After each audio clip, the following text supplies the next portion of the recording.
जैसे कि आपको पता है कि उत्तराखंड धराली उत्तरकाशी में जो पड़ता है वहाँ पे आपदा आई, मतलब बादल फटा, जिसके कारण बहुत नुकसान हो गया है। लोगों के घर उसमें डूब गए हैं, लोगों की जान उसमें चली गई है। अभी जो पुष्टि हुई है उसमें सिर्फ 4 लोगों की मौत बताई गई है और 50 घायल बताए गए हैं। घायल मतलब गुमशुदा हैं, अभी मिले नहीं हैं। और बाकी तो अभी तो कितने होंगे, कितने जानवर उसमें गए होंगे और सबका मतलब घर चला गया, परिवार चला गया, छोटे छोटे बच्चे होंगे वो चले गए।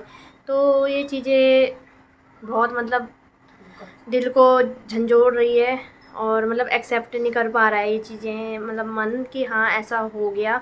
और देखते देखते ही मतलब अचानक से ये न्यूज़ जब आती हैं तो मतलब एकदम विश्वास ही नहीं होता है कि ये कैसे हो सकता है। जब देख रहे हैं तो खुद ही रोना आ जा रहा है, आंसू मतलब रुक ही नहीं रहे आँखों से। और ये सब चीज़ें मतलब कैसे हो सकती हैं ये समझ में बहुत दुखद घटना ये हो गई है। पता नहीं कैसे लोग इस चीज़ से बाहर निकल पाएंगे, क्योंकि अभी तक विश्वास नहीं हो रहा है और हर जगह यही वीडियोस है, यही चीज़ें शेयर। सुरक्षित है वो सुरक्षित ही रहें, उनको मतलब सरकार द्वारा कुछ मदद मिले। और हम भी पूरी कोशिश कर सकते हैं कि जहाँ पे उनको कुछ दान दून देना हो तो हम भी बढ़ चढ़ कर आगे रहेंगे उस चीज़ में। बट वो दान उनको मिलना चाहिए, ऐसे ना हो कि बीच में वो दान गायब हो जाए।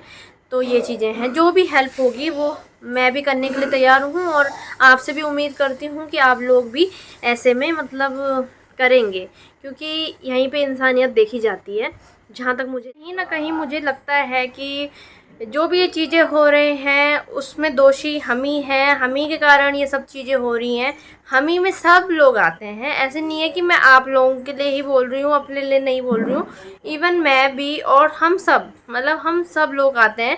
कहीं ना कहीं ये दोष हमारा है, हमारी गलती है, हमारी लापरवाही है कि हम नज़रअंदाज कर देते हैं, ऐसी चीज़ें कर देते हैं जिससे प्रकृति हमसे इस चीज़ का बदला ले रही है। और होता है बदला लेगी भाई, भगवान हमसे रूठे हुए हैं क्योंकि हमने कर ऐसा दिया है ना। मनुष्य आजकल कलयुग में इतनी सारी चीज़ें कर रहा है, कहीं ना कहीं हम भूल रहे हैं, इंसानियत भूल रहे हैं, दया भूल रहे हैं, हर चीज़ें हम भूलते जा रहे हैं।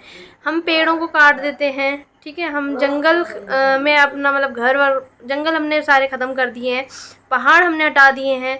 तो जो प्राकृतिक चीज़ें हैं जो बनी हुई हैं वो हमने सब नष्ट कर दी है, जिसके कारण अब ये चीज़ें हो रही हैं। अब जब आप पेड़ को ही नहीं रखेंगे, ऑक्सीजन की कमी हो रही है, जाहिर सी बात है ना, पेड़ से ही हमें ऑक्सीजन मिल रही है, ठीक है। हम पेड़ों को ही नहीं रखेंगे तो चीज़ें ख़राब होगी, पर्यावरण जो है वो ख़राब होगा, ठीक है। हमने नदियों के सामने घर बना दिए हैं जिससे ये चीज़ें होंगी, आपदा आती हैं तो ये सब चीज़ें बह के जाएंगी। तो उसमें हम भगवान को नहीं कोस सकते, प्रकृति को नहीं कोस सकते हैं, इसमें प्रकृति और भगवान की कोई गलती नहीं है जहाँ तक मुझे लगता है। आपको क्या लगता है कमेंट सेक्शन में ज़रूर बताना।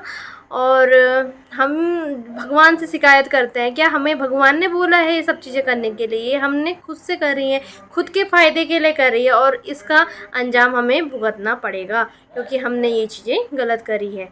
तो आपके क्या विचार हैं, आप ज़रूर बताइए। आज से हम संकल्प ले लेते हैं कि अब ये चीज़ें आगे ना बढ़े, हम ऐसी कोई गलती ना करें जिसके कारण हम सबको भुगतना पड़े, इतना भयंकर अंजाम देखने को हमें मिले। तो उसके लिए हमें क्या करना पड़ेगा, मतलब हमें पेड़ पौधे लगाने पड़ेंगे, बिन बात के पेड़ पौधों को नहीं काटना चाहिए। और नदियाँ हम इतनी गंदी कर देते हैं, उनको साफ़ रखना चाहिए, चाहे यमुना हो, गंगा जी हो। हम नहाते धोते हैं उसमें ही मैल वैल सब वो कर देते हैं जिससे पानी भी उसका गंदा हो जाता है। आप देख सकते हो स्थिति, आप सबको पता है कि क्या क्या चीज़ें हो रही हैं, है ना। कपड़े हम उसमें कूड़ा हम डाल देते हैं, तो ये सब चीज़ें ना हो, हमसे कोई ऐसी गलती ना हो, पर्यावरण हमारा साफ़ सुथरा हो जिसके कारण भगवान भी हमें हमारा साथ दे और ये चीज़ें हमें देखने को। ये हम सब दुआ करते हैं उन सभी लोगों के लिए जो अभी सुरक्षित होंगे, कहीं ना कहीं फंसे होंगे, जिनमें अभी जान बाकी हो, कि वो भगवान से ये दुआ करेंगे कि वो मिल जाएं और सुरक्षित रहें, उनकी भगवान रक्षा करें और अब हम ऐसा काम ना करें जिसके कारण सबको भुगतना। कहीं ना कहीं सरकार की भी लापरवाही है कि ये चीज़ें पहले से चेक होनी चाहिए, वो चीज़ें चेक नहीं होती हैं।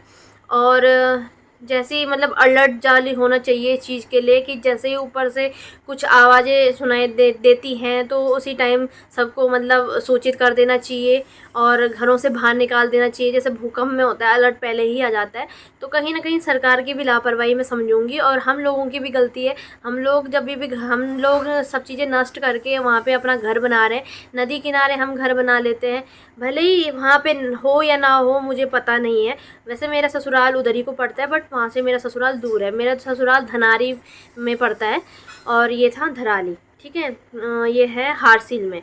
तो इतना मुझे इतना नॉलेज नहीं है, बट जितना मैंने अपने हस्बैंड और सबसे सुना है, और मतलब मैं उत्तरकाशी मेरा ससुराल है, तो तब मैं कहीं ना कहीं हम घर बना लेते हैं, जिसके कारण मतलब ये चीज़ें हो जाती हैं, हमारे घर उसमें बह जाते हैं। तो हमें भी ध्यान देना चाहिए और सरकार को भी ध्यान देना चाहिए। और उत्तराखंड में जो फैसिलिटीज़ नहीं है, आपको पता ही है, चाहे उत्तरकाशी में गई हूँ, रोडों में थोड़ा मतलब अभी तक काम पूरा नहीं हुआ है, रोडों का कोई चीज़ें नहीं है। मेरे अगर मैं मायके की बात करूँ, हमारे कितना साल हो गया रोड बने, वहाँ पे भी पक्की रोड नहीं बनी है, कच्ची रोड बनी है, जिससे लोगों को बहुत मुसीबत होती है। हम तो बाहर रह रहे हैं, हमें नहीं हो रही है, बट जो वहाँ पे रह रहा है, जो वहाँ पे सर्वाइव कर रहा है, उनको बहुत दिक्कत हो रही है। तो सरकार को लापरवाही नहीं करनी चाहिए। अभी वोटिंग हुई, सब लोगों ने वोट मांगी और हम सब ने दी है, मतलब जो वहाँ पे होगा जहाँ पे वोटिंग हुई है सब ने दी है, बढ़ चढ़ के अपना मतलब जो भी उनका पसंदीदा वो नेता रहा होगा उसको वोट दी है, चाहे वो जिला पंचायत हो, ग्राम पंचायत हो, या कोई भी किसी भी चीज़ के आप वोट देते हो।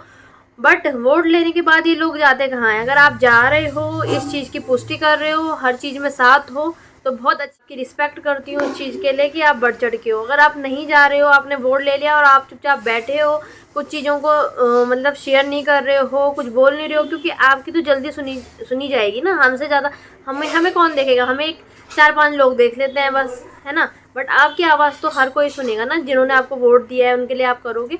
तो प्लीज़ यही मेरी निवेदन है कि जो भी आप नेताएं बने हैं, तो प्लीज़ जहाँ पे बोलना होता है वहाँ पे बोलिए, अपनी बात रखिए, अपने गांव के लिए फैसिलिटीज़ लेके आए, विकास करिए अपने गांव का।